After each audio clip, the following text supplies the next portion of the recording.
محترمو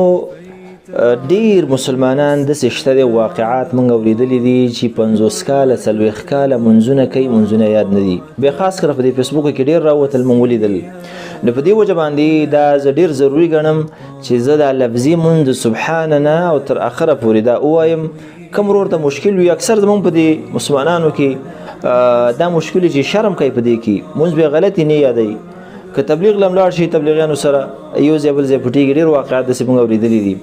نو په دې وجه باندې دا لفظي منځ مو ویو باید چې د چا په خپل منځ کې اشکال وي هغه ځان سره صحیح کی په کور کې واوري زنانه او ته واوري نو ځکه دا ډیره مهمه ده 50 کال شپته کال د سپینګری مونته معلوم دي دا غي په باره کې چې هغه منځونه ټکه نه دی یا د واسي کده کی پورته کیږي نو اول سرنا سبحانك اللهم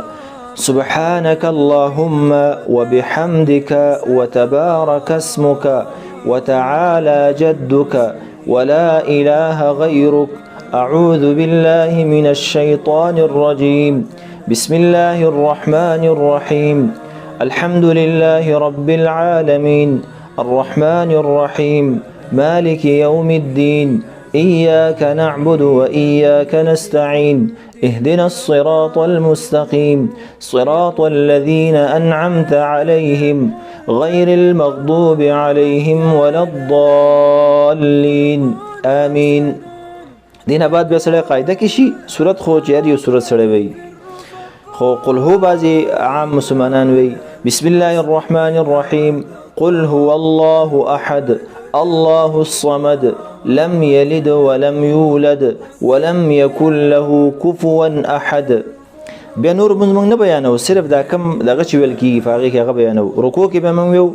سبحان ربي العظيم سبحان ربي العظيم دا درې ځلې کم از کم بیا سجده کې سبحان ربي الاعلى سبحان ربي الاعلى درې ځلې دا به چې سره پوره کی کم از کم بیا قاعده کې چې کینی التحيات لله والصلوات والطيبات السلام عليك أيها النبي ورحمة الله وبركاته السلام علينا وعلى عباد الله الصالحين أشهد أن لا إله إلا الله وأشهد أن محمدا عبده ورسوله اللهم صل على محمد وعلى آل محمد كما صليت على إبراهيم وعلى آل إبراهيم إنك حميد مجيد اللهم بارك على محمد وعلى آل محمد كما باركت على إبراهيم وعلى آل إبراهيم إنك حميد مجيد اللهم ربنا آتنا في الدنيا حسنة وفي الآخرة حسنة وقنا عذاب النار بغټ الحمد چې د پښتو کې وی دعای قنوت عامه زمون ملکونو کې سپینګرو لوي ته دا اللهم انا نستعينك يا دي دا بم یو دا بل بم یو اللهم انا نستعينك ونستغفرك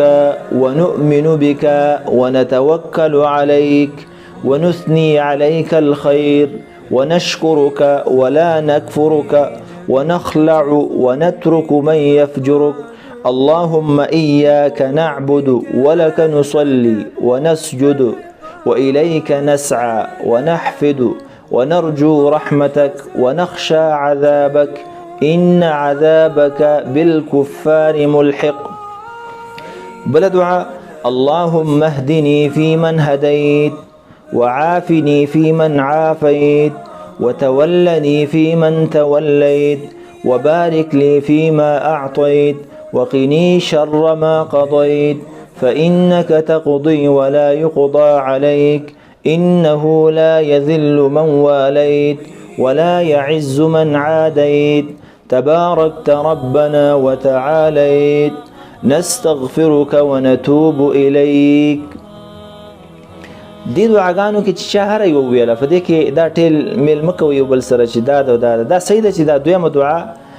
دا سیده حدیث د نګانه لیکن دا اولم ویل شي بل دعا هم پکې سړی ویلی شي دې کې مشکال نشته. اکثر خلکو ته ایله دا په وسوسو یاده کلي وي چې اوس ورته ویو چې دا بله یاده که نه به دا شي نه به هغه شي چې کومه چې هغه او ته یادې بله نه شي یادلی همدغه زړه ولخه وي. مهمه دا ده چې صحیح یادوي. هذا وبالله تعالی التوفیق والله اعلم.